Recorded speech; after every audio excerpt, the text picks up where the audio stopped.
자, 그럼 이제 용도지역 계획 시 이제 고려사항에 대해서 한번 살펴보도록 할 겁니다. 기본적으로 어떻게 토지이용 계획을 플래닝 할 것인가에 대한 내용인데요. 자, 우선 주거지역, 상업지역, 공업지역과 보존지역 등에 대해서 어떠한 식으로 우리가 플래닝을 할 것인가. 자, 용도지역 계획 시 고려사항. 자, 기본 고려사항. 용도지역 계획은 합리적인 공간구조의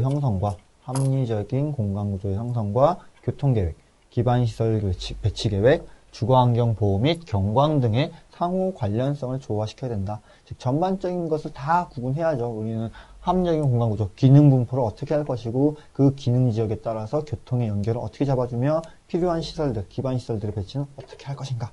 여기에 주거환경 보호와 경관을 위해서 어떤 것들을 고민할 것인가. 우리 일반적으로 우리가 다 해오던 내용이죠. 시군의 규모별 또는 시가지의 특성에 따라서 적정하게 지정을 해야 된다. 도시 기능 수행과 효율적인 교통 처리 및 생활 환경의 질적 향상을 도모시켜야 된다. 그렇죠? 우리 용도지역 플래닝을 했을 때는 다음과 같은 것을 고민하자라고 합니다. 자, 주거지역 적지 조건. 토지가 비교적 높고 언덕지고 한적해야 된다. 즉 약간 높은 곳이 좋다는 거죠. 그리고 한적한 곳이 주거지역의 더 적지 조건이다. 하수 처리가 잘 돼야 된다. 그러니까 오물, 뭔가 좀 안 좋은 물 처리는 빨리빨리 돼야죠. 그러다 보니까 언덕에 배치를 해주는 게 어떤 하류보다는 상류 쪽에 있어주는 것이 낮은 곳보다는 재해에도 예방이 되죠. 수해가 났을 때도 그런 피해를 방지할 수 있고 남향이어야 한다. 우리 햇빛 일조권의 영향이죠. 남향을 선호하는 통근과 통학이 편리해야 된다. 자, 통근과 통학이 편리하기 위해서는 우선 교통, 가로망이 잘 돼 있어야 될 것이고 그와 함께 기본적으로 필요한 시설들이 잘 확보가 돼야 하겠죠. 매연, 분진, 유독가스, 소음 등의 공해를 유발시키지 않는 곳이어야 한다. 그래서 이런 것들 막 공장 주변이나 탄광 주변이나 이런 데는 주광이 안 좋다고 하잖아요. 또 분진 같은 것도 보면 우리 저 충무로 쪽에 남산골 이제 그 필동이라는 동네에서 보면 그곳이 다 인쇄소가 밀집되어 있고 하다 보니까 그쪽에 주거 환경은 주거지가 별로 없고 조금 안 좋다는 민원도 나오고 하죠. 그런 것들을 생각해 보자. 자, 배치 기준.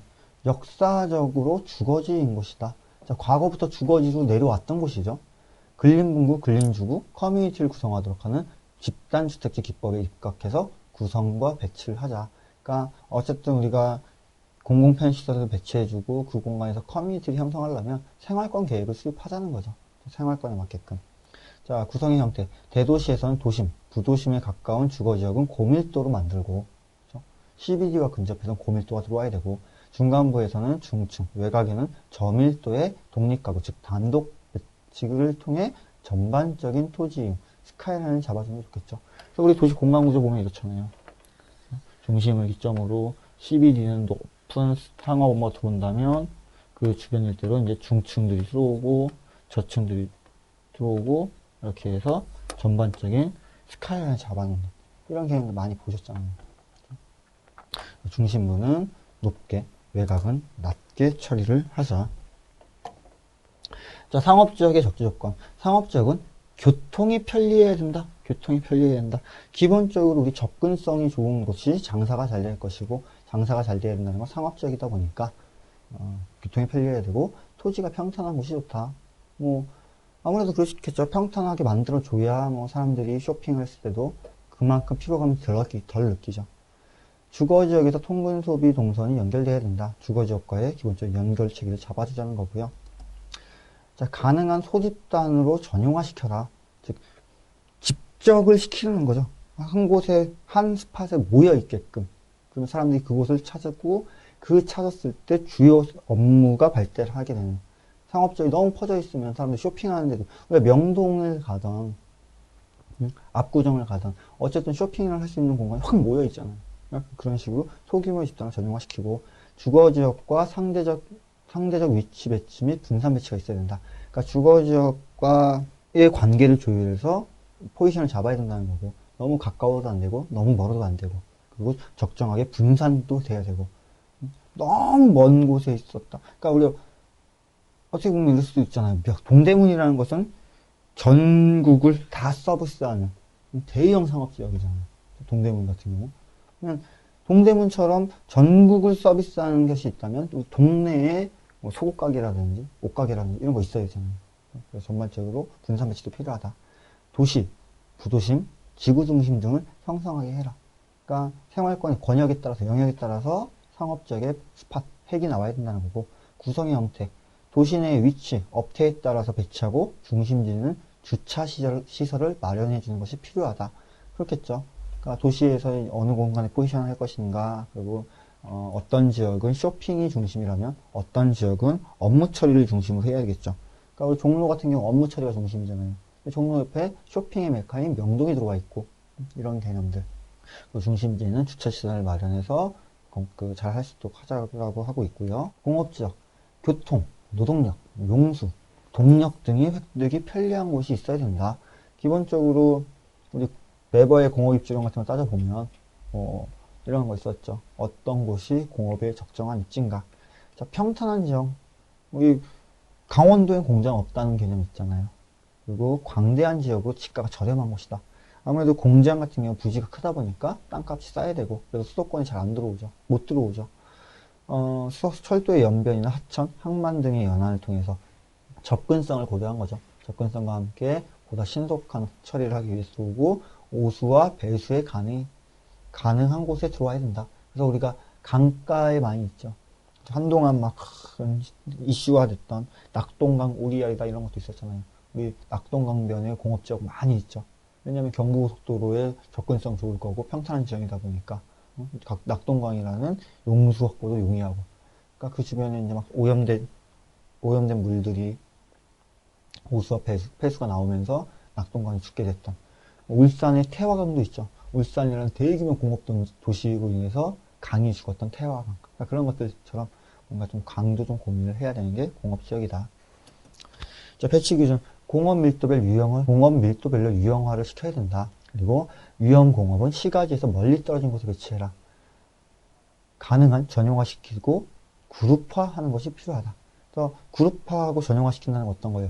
현대자동차 그룹의 공장. 그러면 현대공장 같은 경우 현대자동차와 관련된 게 쫙 모여있죠. 우리 수원 같은 경우 반도체 공장이 확 모여있잖아요. 같은 업종까지 비슷한 업종끼리 같이 모여있는 것이 훨씬 더 유리하다는 거고, 구성의 형태, 낮은 건폐율을 적용하고 업태에 따라서 건축 밀도를 조정한다. 업태에 따라서 그 공장이 얼만큼 토지가 필요한가. 어떤 공장은 생산되는 라인, 컨베이너 벨트는 적더라도 보관하는 장소가 큰 경우도 있겠죠. 뭐 이런 거에 따라서 공간이 달라져야 된다. 자, 보존지역. 보존이 필요한 지역에 대한 보존 용도의 용도 지역을 우선 부여한다. 그러니까 보존이 필요한 지역의 보존 용도 어떤 거겠어요? 자연환경 보존 지역이든 보존관리 지역이든 녹지 지역이든 다 보존 용도죠. 그러니까 크게 본다면 가장 강력한 규제가 필요한 건 자연환경 보존 지역이고, 자연환경 보존 지역 지정이 좀 애매하면 보존관리 지역을 지정하고, 그게 아니라면 녹지 지역, 자연 녹지든 생산 녹지든 보존 녹지든 녹지 지역을 지정해서 할 수 있다. 개발이 필요한 지역에 대해서 공간 구조와 생활권의 배치에 따라서 적당한 용도 지역을 부여해야 되고, 그렇죠? 개발에 따라서 이곳의 주변의 여건에 따라서 어떤 보존 용도를 부여할 것인가. 보존 용도의 용도 지역을 지정할 때는 생태계에 연결될 수 있도록 가급적 녹지축이 단절되지 않는 상황으로 계획해야 된다. 우리가 네트워크를 잡아주자고 하죠. 그렇죠? 네트워크를 통해서 생태계의 연결 통로라든지 그런 걸 고민할 수 있도록 토지 이용을 잡자. 자, 복합용도 개발. MSD 2가지 이상, 3가지 이상의 서로 다른 기능을 하나로 개발을 했을 때 복합용도 개발 경우를 구분하여 수립한 지구단위 계획은 도시군 기본계획 등의 상위계획에서 제시된 기본 방향을 고려해야 된다. 토지이용 계획 및 밀도계획, 지구단위 계획 주변 용도지역 현황, 기반시설 용량 등을 조화를 이루면서 그에 적합한 용도지역으로 계획해야 된다. 그러니까 복합용도지역이라는 건 지금 현재 기본적인 용도지역은 없지만 새로 법령이 추가되면서 지구단위 계획에서 복합용도형 지구단위 계획이 새로 들어왔어요. 그러니까 그런 부분을 고민해서 토지이용 계획을 수립할 수도 있다. 자, 그렇게 보면요. 이제 기본적인 용도지역 쭉 봤고요. 좀 더 디테일하게 본다면 주거지역부터 좀 더 디테일하게 보죠. 자, 주거지역. 자, 주거지역은 뭐냐? 계획 밀도 및 목표. 주거 환경을 기준으로 전용 주거와 일반 주거, 준주거로 구성하겠다. 그러니까 주거 지역을 지금 우선 주거라는 것은 사람이 사는 공간인데 그런 주거지를 다시 한번 세분하자는 거죠. 전용 주거 지역과 일반 주거, 준주거 지역으로 나누어서 들어가자. 자, 그래서 봤더니 전용과 일반, 준주거로 나눠지고요. 전용은 1종과 2종, 1, 2, 3종으로 나눠진다. 그래서 자, 1종 같은 경우 양호한 주거환경, 일반 같은 경우 편리한 주거환경. 자, 전용이 양호한 주거환경, 일반이 편리한 주거환경. 자, 편리한 주거환경이라는 건 무슨 말이에요? 도로와 시설 등, 도로와 시설 등 내가 생활함에 있어서 시설들이 편리하게 갖춰 있다면 편리한 거죠. 기본적으로 아파트 같은 것들. 그럼 1종은 어떤 거? 저층 중심의 편리한 주거환경. 2종은 중층 중심의 편리한 주거환경. 3종은 고층 중심의 편리한 주거환경. 즉 고층, 중층, 저층의 아파트 지역이 되겠죠. 그러다 보니까 이 같은 경우 1종과 2종 같은 경우 이제 용적률 건폐율이 나오고요. 뭐 4층 이하라고 하는데 4층 이하는 아니에요, 지금. 그리고 3종 같은 경우는 15층 이상으로 뽑아낼 수도 있다. 전용주택과 같은 경우 1종은 이제 단독주택 중심의 양호한 주거환경, 2종은 공동주택 중심의 양호한 주거환경. 각기 다른 공간이 된다는 거 알아보시면 될 것 같고요. 자, 그래서 다시 한번 나오네요. 제 1종 전용 같은 경우 저층 중심의 양호한 주거환경이고 2종은 공동주택의 양호한 주거환경을 위해서 보호가 필요한 지역이다. 자, 그럼 주거지역별 지정 목적물 밀도 기준에서 좀 더 디테일하게 볼게요. 주거지역은 전용주거와 일반주거, 준주거로 나누는데 전용은 제1종, 제2종, 일반은 제1, 2, 3종으로 나눈다. 자, 전용주거라는 것은 양호한 주거환경이고요. 일반주거는 편리한 주거환경입니다. 전용주거는 양호한 주거환경, 일반주거는 편리한 주거환경. 자, 전용주거, 양호한 주거환경은 1종과 2종으로 나눌 수 있는데요. 1종은 단독이고 2종은 공동입니다. 일반 주거지역은 1, 2, 3종인데 저층, 중층, 고층으로 조성이 돼요. 그럼 편리한 주거환경이라는 게 뭐냐? 편리한 주거환경. 편리하다는 것, 도로와 시설이 잘 갖춰 있으면 편리한 거죠. 즉 편리한 도로와 시설이 잘 갖춘 저층, 중층, 고층의 공동주택, 아파트 단지를 얘기하겠죠. 그래서 일반 주거지는 일반적으로 아파트 단지라고 생각하시면 될 것 같고요. 자, 전용 주거 같은 경우 양호한 주거 환경이다. 우리가 양호한 주거 환경이라고 얘기하는 것은 편리하고 쾌적한 주거 환경을 말합니다. 편리하고 쾌적한 주거 환경. 그럼 편리하다는 것은 도로와 시설이 잘 갖춰 있으면 편리하게 될 것이고 쾌적성은 뭐예요? 공원과 녹지가 들어올 경우 쾌적한 거죠. 그래서 전용 주거 지역은 단독과 공동 으로 쪼개질 수 있으며 양호한 주거환경의 보호가 목적이고 편리한 주거환경의 조성이 목적이다. 다음과 같이 정리해 보시면 될 것 같고요. 자, 준주거지역, 주거지역을 주로 수행하되 상업 및 업무 기능을 보완하겠다. 자, 기본적으로 주거지역을 주로 하는데 상업 및 업무 지역을 보완한다. 우리 주상복합 같은 거 생각해 보시면 1층에서 한 3층까지는 상업지역 들어오고 그 위에부터 아파트 들어오죠. 이런 게 준주거지역이죠. 그래서 전용주거는 편리한 주거환경에서 단독과 공동. 그러면 단독은 누구겠어요? 단독주택이고 공동은 연립주택 같은 거 생각하면 되겠죠. 그래서 쾌적하고 편리한 시설, 편리한 환경. 여기는 편리한 환경인데 저층, 중층, 고층의 공간으로 나온다. 자, 다음 그 지정 목적을 봤더니 똑같네요. 전용주거 같은 경우 단독주택 중심의 양호한 주거환경, 공동주택 중심의 양호한 주거환경, 저층 중심의 편리한 주거환경, 중층 중심의 편리한 주거환경, 중고층 중심의 편리한 주거환경이다. 자, 준주거 같은 경우 상업지역에 접한 주택지를 어느 정도 용도의 혼재가 인정되고 완충 기능이 요구되는 지역이다. 자, 어느 정도 용도의 혼재. 상업과 주거의 만남. 준주거죠. 그럼 상업지역과 주거지역을 완충하는 역할을 하는 거죠. 이 두 가지가 약간 차이가 있다는 거. 자, 그럼 주거지역을 플래닝할 때 어떻게 고민을 할까? 주거지역은 도시계획상 제시된 생활권 계획 체계를 근간으로 하여 생활권 계획. 우리 기본계획에서 공간구조 다루잖아요. 공간구조. 공간구조를 통해서 생활권 계획을 수립하는데 그런 생활권을 중심으로 인구 배분 계획과 교통계획, 공급 처리 시설 계획, 교육시설 계획 등의 생활 편익 시설 등과 상호 관련성이 있게끔 조율한다. 상호 관련성 있게끔 처리한다. 주거지역은 각 시군의 특성과 지형 조건을 감안하여 자연과 조화롭게 개발할 수 있도록 인구 밀도 등을 고려하여 개발해야 된다. 주거지역은 전반적인 밀도에 의한 플래닝도 나와야 된다는 거고요. 상업용도의 잠식으로 주거지역의 동질성이 상실되지 않도록 해야 된다. 자, 너무 상업지역이 많아져서 주거의 기능을 못하는 경우를 발생하면 안 된다는 거죠. 이거 어떤 거 생각하면 되냐면요. 세운상가 있죠, 세운상가.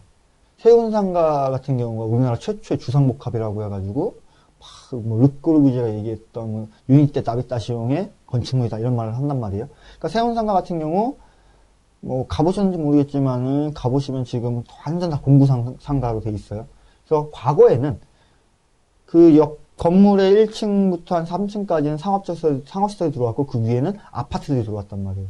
근데 시대가 좀 지나면서, 이제 그 아파트들도 거의 다 업무시설로 바꿔버렸죠. 그래서 완전 상업지역에 다 잠식된 경우가 세운상가 같은 경우가 있을 것 같아요. 그래서 기본적으로 너무 상업지역의 그 기능이 강하게 되면 안 된다. 자연과 인공 경관이 부조화하거나 획일적인 가구나 획지가 구성되지 않도록 해야 된다. 자연과 인공 경관이 부조화된다. 그리고 획일적인 가구나 획지가 구성되지 않도록 해야 된다. 뭐 그런 얘기가 될 것 같고요. 인구 규모가 작은 시와 읍면에서는 무질서한 교층 개발로 인한 주변 환경과의 부조화를 예방하기 위해서 주거지역 중 제1종 일반 주거지역의 비중이 높도록 계획해야 된다. 그러니까 웬만한 작은 시군에서는 제1종 일반 주거, 그러니까 우리 저층 중심의 주거 환경이죠. 제1종 일반 주거를 중점적으로 만들어주는 게 좋다. 이런 내용이 될 것 같고요. 자, 전용 주거지역과 일반 주거지역의 지정 목적. 자, 전용 주거지역 볼게요. 상업, 공업 및 주 간선도로에 접하여 녹지대 또는 지형적으로 차단되어 주거 환경에 지장을 받지 않는 지역. 자, 상업지역과 공업지역, 주 간선도로와 만났을 때는 충분한 녹지대를 형성해서 주거 환경을 보호하라는 거죠. 자기들만의 전용적인 주거지역을 형성할 수 있도록 해라. 자, 일반 주거, 제1종. 역사, 문화구역, 공원, 구름지, 하천, 호수 주변의 단독주택, 다가구, 다세대 및 연립주택지를 뜻한다. 자, 일반 주거지역, 뭐 역사문화구역이나 공원이나 구름지, 무언가 지형도 좋고 일반적으로 우리가 살고 있는 주거지 적지로 뭔가 뭐 경사가 있는 곳이나 뭐 배수가 잘 되는 곳이나 그런 곳에 단독주택, 다가구, 다세대, 연립주택을 건설하자. 그래서 우리 아파트의 비율이 높다고 하지만은 우리나라 아파트에 높다고 비율이 높다고 하지만 기본적으로 단독과 다가구 많죠 더. 그래서 기본적으로 그런 공간들. 자, 기존 2종 같은 경우 기존 시가지 및 주변 시가지의 주택으로서 제1종 및 제3종 주거지역 외의 지역이다. 외의 지역이다. 완충 공간이겠죠. 완충 공간. 자, 그럼 제3종은 뭐냐? 중층, 고층 주택지로, 즉 아파트, 완전 제대로 된 아파트, 중층, 고층 주택지로 정비가 완료되었거나 필요한 지역이다. 기본적으로 3종 같은 경우는 거의 요즘 만드는 건 다 웬만해서 3종이죠. 다 고층이니까. 그래서 중고층을 입지시켜 주변 지역과 조화가 필요한 지역이다. 자, 옆엔 다 고층 아파트인데 우리 쪽 단지만 뭐 저층이다 이러면 말이 안 맞잖아요. 그러니까 전반적인 경관에 맞게끔 일반 제3종을 만들어주고 준주거, 주거 환경을 침식할 수 있는 시설은 주거 기능과 분리시켜 배치하고 주변에 녹지대를 배치해라. 그러니까 주거 환경을 침식할 수 있는 상업지역이 이제 뭔가 복합적인 개발을 한다고 하지만은 그것이 주거지역과 연접했을 때 환경을 저해시킨다면 완충할 수 있는 공간가 필요하다. 뭐 뻔한 얘기가 될 것 같아요. 자, 다음은 이제 상업지역입니다. 자, 상업지역에 마찬가지 일반적인 지정 목적과 기타 등등등 쭉 보죠. 자, 상업지역 3차 산업활동을 수용하는 지역으로 3차 혹은 서비스업이죠. 그렇죠? 서비스, 유통, 물류 3차 산업을 수용하는 지역으로 중심지의 기능과 성격에 따라서 중심상업, 일반상업, 근린상업, 유통상업으로 구분하겠다. 자, 성격이라는 건 뭐예요? 그 공간의 특성이죠. 그렇죠? 그 공간의 특성, 특징과 성격. 그래서 그 공간이 뭔가 좀 다른 공간과 차별화되고 나온다. 그럼 중심상업과 일반상업, 근린상업 어떻게 달라지는지 한번 보죠. 자, 중심상업, 도심, 부도심의 업무 및 상업 기능을 확충하겠다.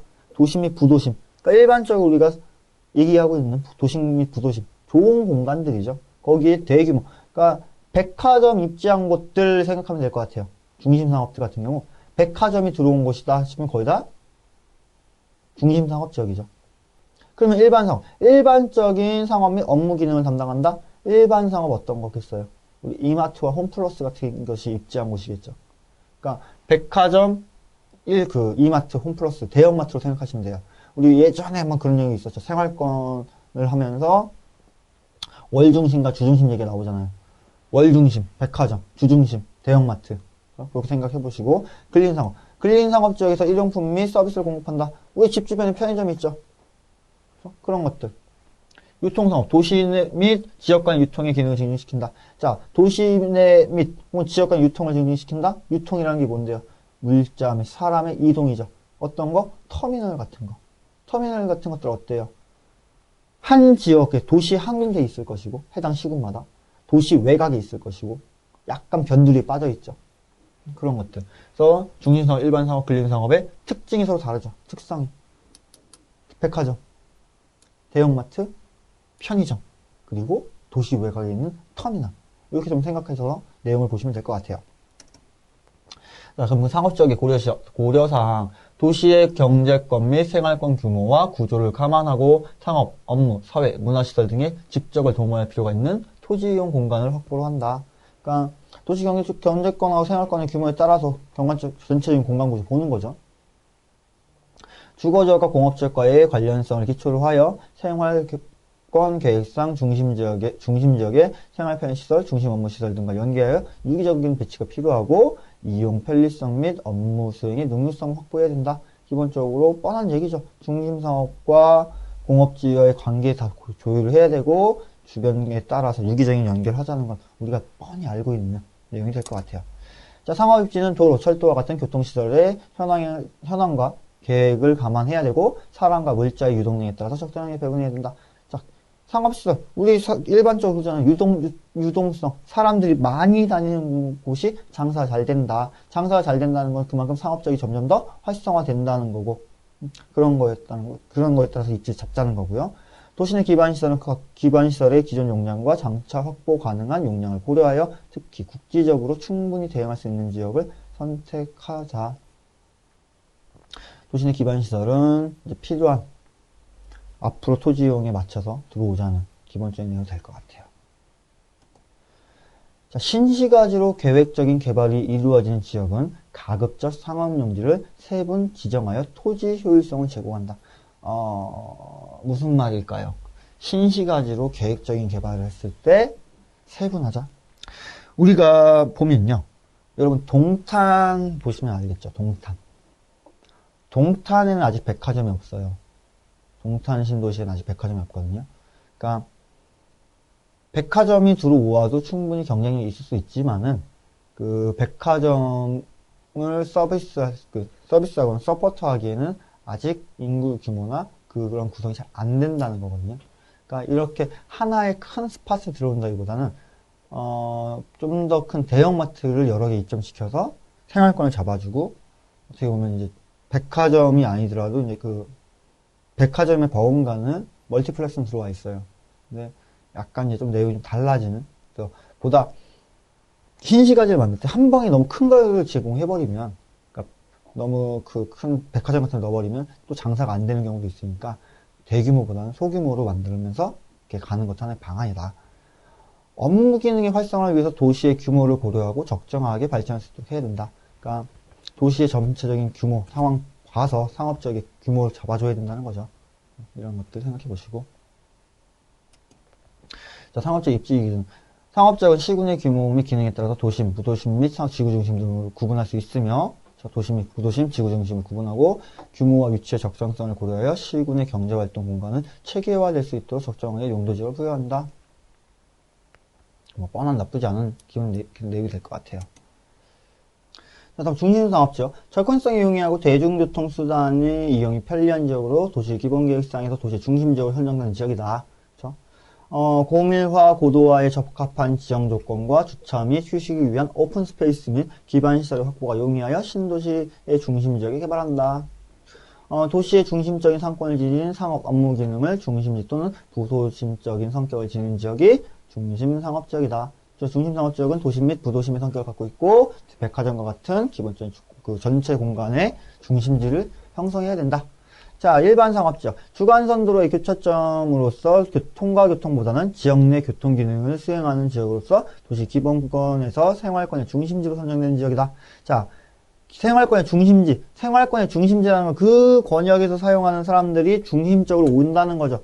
그럼 기본적으로 생활권의 중심이라는 건 어떤 거겠어요? 일반적인 사람들이 대형마트 가서 쇼핑하잖아요. 우리 최소한의 먹거리 보장돼야 되잖아요. 그럼 일주일에 한 번 정도씩은 대형마트 가서 장을 보니까 생활권의 중심지가 일반 상업지, 즉 우리가 얘기하고 있는 대형마트가 입지하는 공간이다.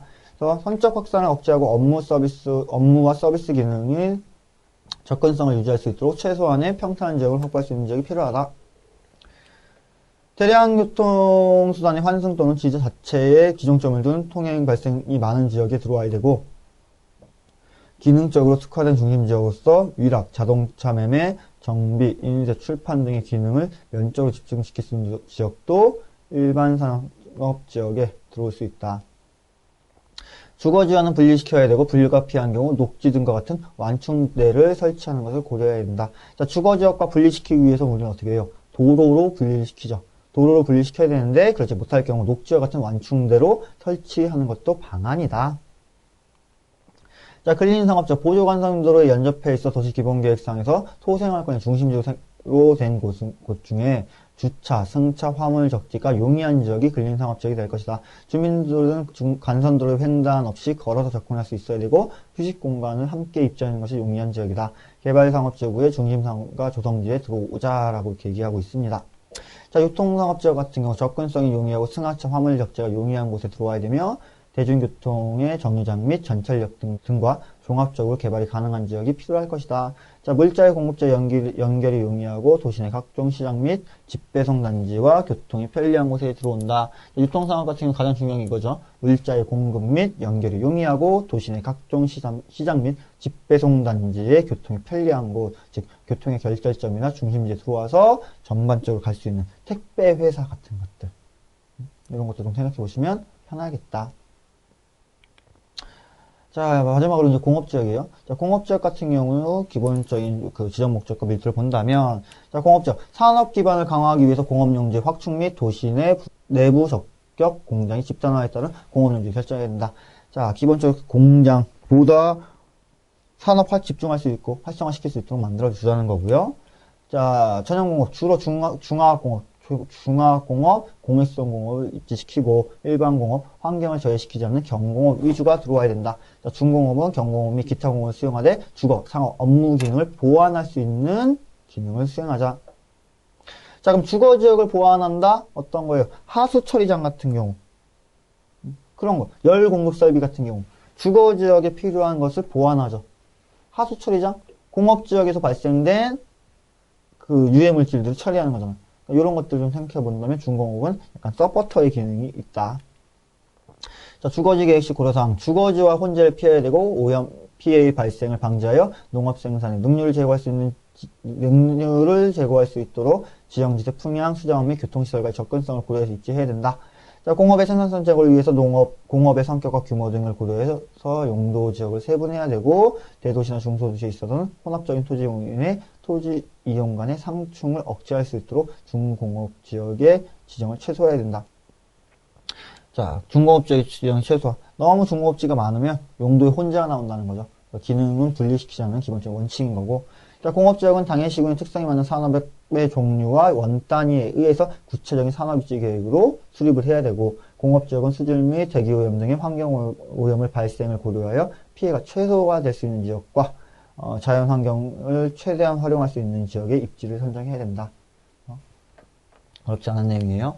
자, 그럼 일반 공업지역 같은 경우 취업자들의 통근교통수단에 대한 접근성이 양호하고 노동력 공급이 용이한 지역, 즉 접근성과 노동력 확보가 용이한 지역에 들어와야 되고 시설의 공동이용, 관리 및 외부 공간의 경제를 살릴 수 있는 도시 외곽 또는 근교 지역의 화물교통과 도시 내 일반 교통의 발생과의 마찰을 최소화할 수 있는 지역에 들어와야 된다. 자, 무슨 말이에요? 경제성을 살릴 수 있는 공업지역의 도로와 일반 도로, 일반적인 사람들이 다니는 도로 분리시키라는 거죠. 우리 간단하게 보면 우리 막 이런 공장 큰 덤프트럭 같은 거 빠르게 다니잖아요. 그런 차하고 같이 다니면 얼마나 무서워요. 그러니까 그런 것들 좀 분리시키는 게 좋다는 거죠. 중공업지역, 주민들의 일상용품을 생산, 수리, 정비하는 공장과 환경오염의 가능성이 가장 적은 제조업을 수용하는 지역으로 시가와 지역에 인접했다. 그래서 우리 저런 거 생각하면 되죠. 지금 우리 장안동, 마장동 이쪽 보시면 장안동이죠. 장안동에 자동차 용품, 자동차 중고상이 있고요. 중고매장이 있고 그 일대가 다 자동차 수리업체들이 모여있죠. 튜닝샵도 있을 것이고 조금의 그 자동차를 교체하는 부품을 고쳐주는 그런 게 다 모여있단 말이죠. 혹은 물레동 같은 경우도 보면 뭐 철강이나 이런 식이 모여있단 말이에요. 그러니까 그런 것들이 보면 도심이라는 곳이 있고 그 도심 근처에 모여있는 거잖아요. 그럼 거기 같은 게 이제 공업지역으로 편성이 되겠죠. 그런 부분들 생각해보면 될 것 같다. 주문 생산품의 생산자 내지 이용자가 함께 편리하고 신속하게 연결할 수 있도록 소규모 분산적 입지도 가능한 지역이다. 그래서 개념으로 보면 그렇겠죠. 뭐 자동차 정비소 같은 경우 어디 다 있잖아요. 그것이 뭐 공업지역은 아니겠지만 자동차 정비라는 것은 일반적으로 우리가 생각했을 때 서비스업이라고 하지만 어차피 공업도 연결할 수 있는 거고 그와 같은 개념으로 생각해보면 된다. 근데 현실적으로 토지 용도 지역으로 지정할 때는 말은 좀 안 맞고요. 취업자들의 통근 편의성 및 소음, 악취 등의 환경 오염으로 인해 주거 기능의 보호를 고려해서 지정해야 된다. 뭐 내용 그러면 될 것 같아요. 전용공업지역, 비교적 평탄한 지형으로서 개발 비용이 저렴한 지역으로 무거운 구조물의 규축에 충분한 내재적을 가진, 즉 지반이 탄탄한 지역이 들어와야 되고 철도, 화물 전용도로, 공항터미널 등의 접근성이 양호한 지역으로 들어와야 된다. 동력 및 용수 공급, 폐기물 처리가 유리한 지역 및 중화 공장지대가 될 것이다. 이렇게 쭉 보시면 이제 거의 일반적인 내용이에요. 뭔가 오염이 심한 공업지는 오염의 강도에 따라서 들어와야 되고, 상업지는 상업지의 특성에 맞는 중심 상업이냐, 일반 상업이냐, 근린 상업이냐, 백화점이냐, 대형마트냐, 편의점이냐 이렇게 구분해서 보시면 되겠죠. 공업지 같은 경우는 전용공업, 진짜 공해에 유발 많이 하느냐 그에 따라서 입지적 특성을 잡고 플래닝 할 때 도움을 받으면 되겠죠. 그래서 우리가 지금 용도지역까지 이제 쭉 마무리 봤어요. 네, 과거 이제 국계법에 나왔을 때, 국계법의 용도지역지구제에서는 그 개별적인 지정을 받다면 지금 우리 단지계획 파트에서는 어떻게 개별적인 용도지역을 설계하고 플래닝 할 것인지 그 용도지역, 주거지역의 기능에 맞게끔, 상업적인 기능에 맞게끔, 공업적인 기능에 맞게끔 개별적인 지정 목적과 특성을 이해하시고 그 공간을 분포시킬 때는 어떻게 하자를 알아두시는 게 가장 좋겠죠. 그래서 이렇게 하면 이제 기본적인 토지 이용 계획은 다 마무리가 될 것 같고요. 다음 시간부터는 또 다른 부분별 계획, 뭐 가로만 계획이든 녹지, 가금 획지 등 다른 부분에 대해서 또 한번 살펴보는 시간을 갖도록 할 겁니다.